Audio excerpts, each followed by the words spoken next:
came all the way here today after a very long journey of climbing through myself, out of my childhood and through my adulthood and into this new peace that I found. But there's a little bone I'd like you to throw me. Can you hear clearly? Interesting words, climbing through my childhood. Climbing up out of this life and into this place that I've been looking for. Yeah. We like the poetic nature of that tragedy. Thank you. It's been a personal crusade. You've been elemental to the changes that I put forth, and I'd like to take that last step, and I'd like to finish getting out of the way of myself. Well, here's the thing. We're really eager to visit with you, and you'll feel movement for sure. And we don't want this to disappoint you, but there's no last step. That's what I was kind of hoping you were going to say. And you really don't want there to ever be a last step, because calibration is so much fun. That's the satisfaction of life, to reach for something that isn't, and then feel it into being, and then witness the cooperation of the universe confirming your alignment. Oh, that's why you keep coming back. You want more of that. Yeah. I still have fear that I know who I am. I have fear that the things that I've attracted to me are true and correct. I still have fear that holds me back from giving myself fully to what's ahead of me. Well, good. So we can feel the intentionality that you offered that statement to us, and we want to address it with equal power. Fear is guidance, and fear every single time is saying your inner being disagrees with you. So what you just said is, I have strong beliefs about myself that my inner being disagrees with. That's what you just said. Who do you think we're going to side with? Who do you think we think is right? Well, I think in the end we're talking to the same person. So when you feel fear, it's those things you've picked up along your physical trail that seemed real, that you didn't want to be real, that you don't want to be real, that keep being real. And it's hard to deny what manifests. But you got to understand that the thing that prevents you from moving to who you really are and what you really want is looking at what is. What is the enemy of more. Your memory is really hard on future. And so those like you who like to think, who like to ponder, who like to consider, who like to evaluate, who just can't stop it, you make it harder on yourself than it needs to be. But that same trait of focusing, which is the creative tool, the focus is the creative tool. So it will serve you or not serve you, but it's the same tool. It's like you can build a house with a hammer, you can tear a house down with a hammer. Same tool. Not the best analogy, but actually it's a terrible analogy. Never use it again. But you get the point. And so, no more excuses. well, what is an excuse anyway? So far it's been a reason not to move forward. But you see, just because you're articulating a vibrational propensity with words, we want to get right to the heart of something. We want to say, let's coin a new word together, a new phrase together, vibrational excuse. It's a vibrational excuse. Because you've got vibrational excuses whether you say them out loud or not. How many times are you in a situation where you really want to say something but you hold back? That's a new skill I've learned. For politeness, it's not a skill, it's a curse. Because it's a lie, and because it confuses things, and because it makes you believe in words instead of in vibration. A vibrational excuse is just a vibration that contradicts desire. A vibrational excuse isn't an excuse, a rather clearly formed ball of resistance. I've gathered this up and I use it anytime I need it to explain why what I really want hasn't come about yet. It's just a habit of thought. So just diffuse it. A belief is just a thought I continue to think. But be nice to yourself when you say that. A belief is just a thought that the law of attraction continues to bring to me, because the law of attraction, bugger that it is, is responding to my vibration. In other words, law of attraction is the reason that beliefs continue to be perpetuated. So you have to start at some general place where it's easier to let go of the pieces that don't fit. Do you know a specific excuse is much more problematic than a general one? Because a general excuse is younger, it's newer, it doesn't have the momentum. So the difference between specific and general, let's start it the other way. The difference between general and specific is that the more specific you are, the more momentum there is, because it took more attention to cause the specifics and the momentum. Does that make sense? So you can reverse that. If you've got something that's not working for you, you can begin to generalize it. You can begin to diffuse it. You usually can't let go of it altogether because of the momentum of it and because law of attraction's got hold of it. So you want to talk specifically about an excuse that you would like to let go of, and we can play with it together, or do you want to just do it on your own? My excuse is that I want to hold on to some last vestiges of ego. I feel that Oh, we want you to too.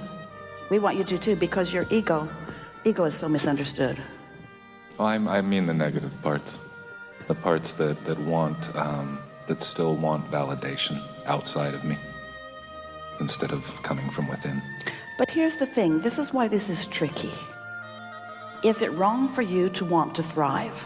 I feel like I've been taught that. But is it wrong for you to want to thrive? No. Can you help others thrive from a place of not thriving? No. Not that you're assigned to helping anybody do anything, but we're appealing to your altruistic, imperfect upbringing. I have great intent to help a lot more in my life, so. Yeah. So is thriving good or bad? It's good. Let's say you tune. Life has caused you, and even the life you lived before you got here, to create a vibrational reality that is full of manifestational potential. And your inner being is there in the midst of that, focused only upon that and attracting on your behalf to that. That's your calling. That's your inner being rooting for your thriving in every aspect. And when you deny it, because someone who wasn't thriving didn't understand what thriving really is, and so they made excuses about the benefits of not thriving, and you bought into that. Have you ever met somebody impoverished and not thriving who helped anybody do anything other than complain? So here's your inner being over here, thriving and thriving on your behalf, having gathered all the cooperative components to you, and you denying, you don't let yourself go there because everybody else hasn't already gone to their point of thriving. I'm still imitating the people that came before me. Almost everybody does, but not all of them. Masters have found a way around that resistance. Thrivers have found a way around that resistance. Joyful people have found a way around that resistance. But what is required is you have to let go of what others think, because they don't know. They couldn't possibly understand your point of attraction. They are evaluating your point of attraction through their point of attraction. Esther bought a new house. It cost a lot of money. Much of the world would be critical of her living in a house that cost that much money. So she doesn't invite them to live with her.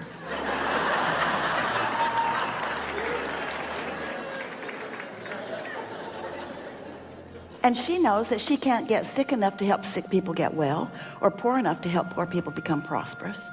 And that her thriving deprives no one of thriving. In fact, the only thing it does is set an example of what thriving is. And some people right up close to her, they suffer when they see the intensity of that thriving. Because when they see the intensity of that thriving, it activates within them the comparison between their lack of thriving and someone else's thriving. You see, this is the thing that is so interesting. Oh, we're having a wonderful time here with you. You are natural calibrators. That's what you do. You seek harmony and harmonics all the time. You just got to decide what you want to harmonize with. Do you want to harmonize with the best of you or the pinched off version of you? Do you want to harmonize with thriving or suffering? Do you want to harmonize with wellness or sickness? Do you want to harmonize with clarity or confusion? Because it's your choice all day, every day. And most humans would say they're wrong about this. They're wrong about this for about 5 reasons that we'll tell you in a minute.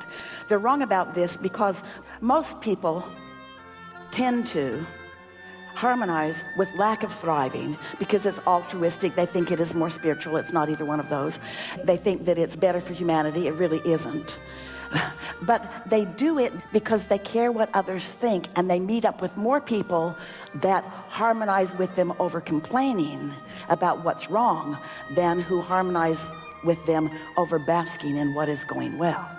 Now, what's wrong with all of that, when we say most people, is that there is so much more thriving and so much more well-being out there in the world. Just the fact that your sun comes up every morning puts your thriving into a category that clearly wipes out every single thing that you think is going wrong today. Your news outlets go all around the world looking for trouble spots and pinpointing them and highlighting them and amplifying them, and then bring them into your living rooms as if they are anything but that much of a blip in the scheme of things.